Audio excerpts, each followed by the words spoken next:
waa'ee ishee maal akkan godhu hin beeku kan ishee kana yoon maal godhinaaf wayyaa.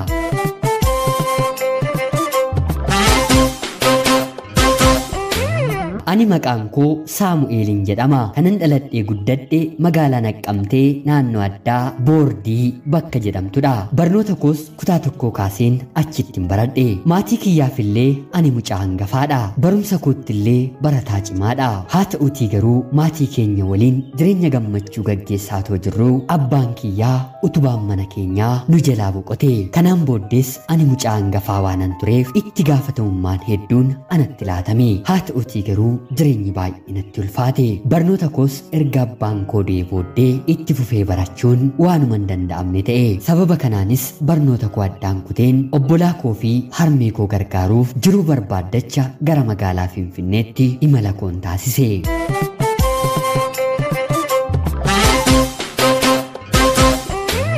Anis gara magaalaa Finfinneetti ergan dhufee booda naannoo buufata konkolaataa Aaskootti hojii garaagaraa hojjechuun eegale. Afaan Amaariffaas hanga kanatti waan hin dubbanneef yeroo sanatti afaan kunis qorumsa gara biraadha. Haa ta'uutii garuu yeroo ammaa kana magaalaa Finfinnee naannoo Aaskoo namoonni jiraatan hedduun isaanii afaan Oromiffaa ni dubbatu. Bu'aa bahii hedduu ergan argee boodas naannooma sanatti gargaaraa konkolaataa yookiin immoo raddaatummaa argadheen dalaguu eegale. Anaaf kun hanga ammaatti hojiin hojjeteessaa hojii gaarii filatamaa fi kan ani barbaadus ture. Namtichi gargaaraa konkolaataasaa godhee na qacarate afaan Oromiffaa beekee Oromoo ta'uu baatus yeroo rakkina koo sanatti baay'ee nama rakkoo koo hubatedha ture. Yeroo muraasas ergan isa waliin hojjedhee booda maaliif otoo na waliin hojjettuu barnoota keettiin fuftuu jechuun na gaafate. Anis kutaa 8ffaatti barnoota koo addaan kutee waan hin tureef mana xiqqoo naannoo Burraayyuu kireeffadheen otoon hojjedhu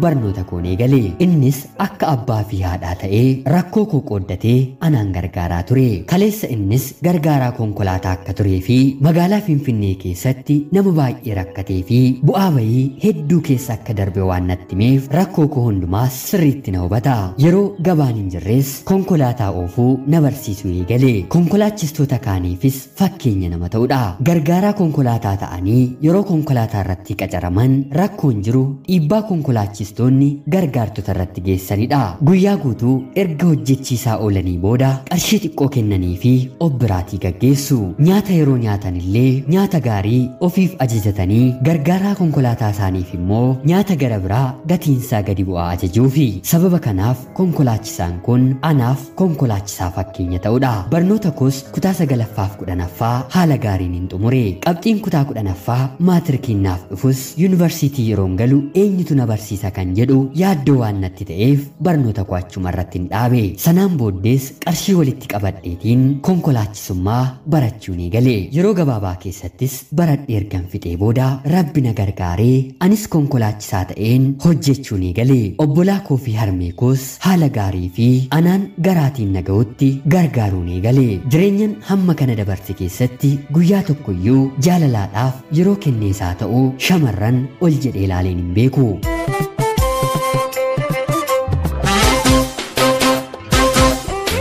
Haa ta'uutii garuu guyyaa tokko otoon konkolaachisaa jiruu shamarran maqaan ishee Hawwii Tii jedhamtu taa'umsa fuulduraarra namaddii taa'aa kan turte hedduu natti bareedde. Kan isheen jirtus shamarran gara biraa faana waan ta'eef itti dubbachuun baay'ee natti ulfaate. Hiriyoota ishee waliinis baay'ee haasa'anii kolfu. Maqaa ishees akkuman dhaga'etti fuula ishee keessa maddii koo ilaaleen ishee hubachuun eegale. Yeroo kofaltu maddii ishee keessa diimplii yookiin immoo gadi dhooqa'aa shamarran yeroo kolfan baay'ee irraa bareedu uumamaan badhaateetti. Sagaleen ishees qabbanaa'aa fi naamusaan kan guutamedha. Yeroo haasoftu onnee nama boojjiti. Anis namaddii taa'aa waan jirtuuf kun immoo anaan na darbuu hin qabdu jedheen suuta jedheen sagalee koo gadi qabeen maqaan keenya sirriin eenyudha jedheen ishee gaafadhe. Mucayyoon kunis deebistee maqaan koo Hawwii madhaa maaliitiif immoo barbaaddee jechuun na gaafatte.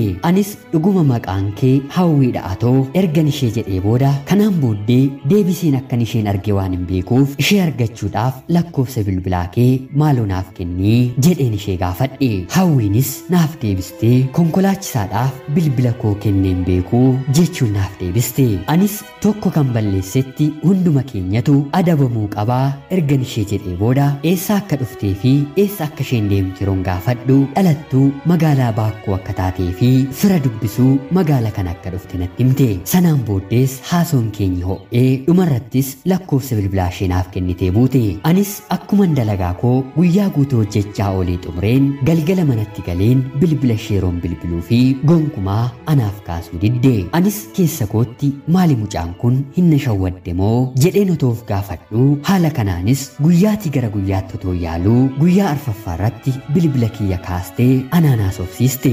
Nagaa erga wal gaafannee tapha ergatti fufnee booda biyya Beeruut yookiin immoo Libaanoon waggaa 4 akka turte natti odeessite. Anis atoo umuriin kee xiqqoodhaa waggaa meeqatti deemteetii jechuudhaan yeroon ishee gaafadhu waggaa 14tti maatii isheerraa adda baatee biyya ormaa jiraachaa akka turte natti himte. Yeroo ammaa kanas boqonnaadhaaf maatii ishee bira akka ta'ee fi deebitees akka deemtu natti himte. Haasoo ishee keessatti ofitti amanamummaa kan qabduu fi dubartii jabaattu akka taate yeroo sumas natti mul'ate. Kanaan booddees si arguun barbaadaa jedheen yeroon isheen gaafadhu anaaf hin qaqqabamuu jettee naaf deebiste. Yeroo hedduus bilbila ishee irratti yaaleen gaafii naaf kaafti gaafii immoo bilbila kooyyuu naaf hin kaaftu. Anis guyyaa tokko konkolaataa koo qabadheen magaala Baakkoo deemeen ishee ilaaluu qaba jedheen isheedhaaf jedheen guyyaa 15 booda imaltoota fedheen gara magaalaa Baakkootti daandii kiyya jeelche. Isheenis hiriyaa koo waliin magaalaa Naqqamteen deeme waan naan jetteef Baakkoorraa bakka dhaloota koo gara magaalaa Naqqamteetti ishee firiyoota ishee imaltoota dabaladheen gara magaalaa Naqqamteetti imala koon itti fufe. Guyyaa lammaffaarrattis qofaa kee koottuu dhimmaafan si barbaada jedheen hawwiidhaan akkanaaf dhuftuuf hin beellamadhe.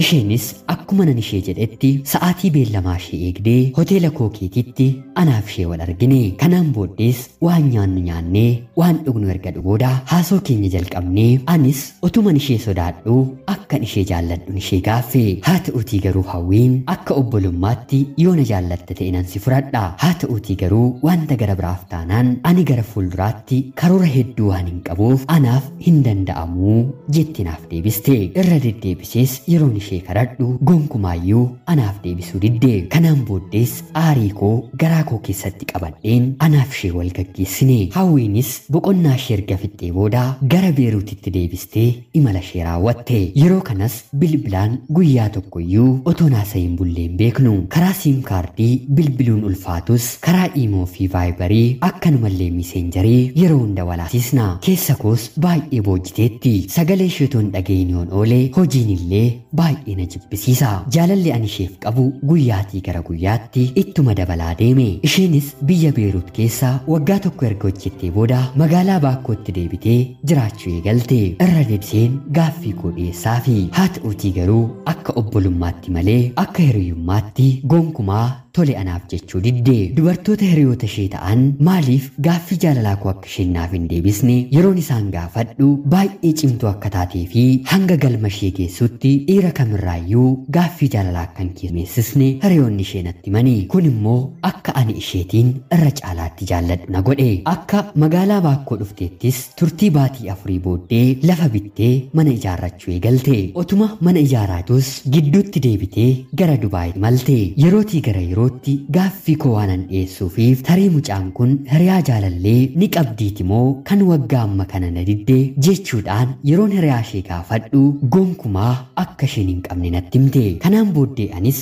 halkaniif guyyaa ittuma muddeen gaaffii koo yeroon itti baay'isu yaa Saamu'eel kanaan booddee gaaffii jaalalaa naaf dhiyeessita taanaan obbolummaan keenyi ni dhaabbataa jettee naaf deebiste. Anis baay'ee isheetti aareen biyya kana keessa jiraachuun barbaadu karaa seeraan alaa biyya hambaan dhufaa jechuun isheen gaafadhe. Isheenis wanta barbaaddu siifan guuta malee karaa seera qabeessaan carraan hedduu jiru waan ta'eef isaanii yaalii jettee na gaafatte. Anis carraawwan gara biraa yeroon barbaadu haalota barbaachisan guutamee biyya Kaanaadaa deemuun akka danda'amuun dhagahe. Yaalees Rabbi naaf milkeesse. Baatii 7 booddees imala koo gara biyya Kaanaadaatti raawwadhe. Yeroo ammaa kanas haala gaarii fi baay'ee bareedaa ta'een jireenya irraa hafaa jiraachuu eegaleen kootiin maatii kiyyaafillee utubaa du'a abbaa kootiin dhaban anaan immoo deebisanii argataniiru. Kana hundumaaf Rabbiif galanni haa ta'uutii garuu hawwiin hanga yoonaayyuu gaaffii jaalalaa kootiif deebii naan deebifne. Ergan ija kootiin ishee argees waggaa 3 fixeera. Gaaffiin koos isheen uffisiisee karaa hundumaatiin bilookka na gooteetti. Ishee malees shamarri gara biraa natti argameettu. Mee yaariyyuu koo yoom maal godhe hawwiin koo gaaffii kootiif tole jettee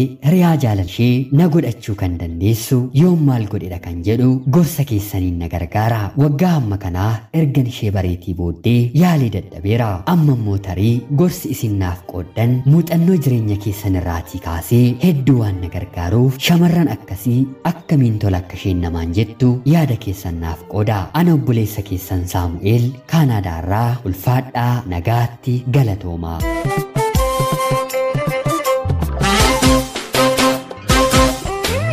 Yooyyaa shamaa akkam jirtu kabajamtootaaf hordoftoota qophii Oromiyaa 24 nagayaaf jaalalli tokkummaan bakka jirtan hundaatti hunda keessaniif haa ta'uchaa guyyaa har'aa xalayaa obboleessi keenya Saamu'eel Kaanaadaarraa nuuf ergeessiniif dubbiseen hin ka'a. Akka isin irraa barattaniif hubannoo cimaarraa argattan homaa shakkii tokkollee hin qabu. Obboleessa koo Saamu'eel ergaa kana nuuf ga'uu keetiif guddaa galatoomi jechuun barbaada. Kabajamtootaaf hordoftoota qophii Oromiyaa 24 obboleessi keenya Saamu'eel yoo maal gu'e shamarri kun yookiin immoo hawwiin tole jettee fi gaasaa keessumtuu ni dandeessi. Akka baay'ee ishee jaallatuu fi ishee malees hanga yoonaatti nama argee hin beekne jireenyaaf kan barbaadu ishee malee kan biraan ija isaatti akka hin beekne obboleessi keenya kun nuuf qoodeera. Yoo maal godhe tole jechuu fi dandeessi. Yaada keessan komentii jalatti barreessaa fi egaan kabajamtootaaf hordoftoota qophii Oromiyaa 24 qophiin guyyaa har'aaf isiniif qabadheen dhiyaate kana fakkaatti. Hanga yoonaatti waan na dhaggeeffachaa turtaniitiif guddaa galatoomaa isiniin jecha laayikii fi sheer gochuun deeggarsa keessaniin illee na waliin akka taataniif kabajaan isiniin gaafadha. Namoonni chaanalii keenyaaf haaraa taatan anaa dhufuu kun Oromiyaa 24 guyyaa guyyaatiin xalayaa jaalalaa fi seenaa jireenyaa nama barsiisuuf bashannansiisuu danda'u isiniif qabadhee waan dhiyaadhuuf subscribe gochuun maatii keenya erga taatanii booddee xalayaa jaalalaa yookiin seenaa jireenyaa nama barsiisuuf bashannansiisuu danda'u yoo qabaattan karaa teelegiraamii karaa lakkoofsa bilbilaa kiyyaa duwwaa 937 naaf erguun irratti hirmaachuu ni dandeessu. Qopheessuuf qindeessuun isin waliin kanan ture ani Gammachiis Tashoomeeti. Qophii gara biraatiin hanga walitti deebinutti turtii gaarii.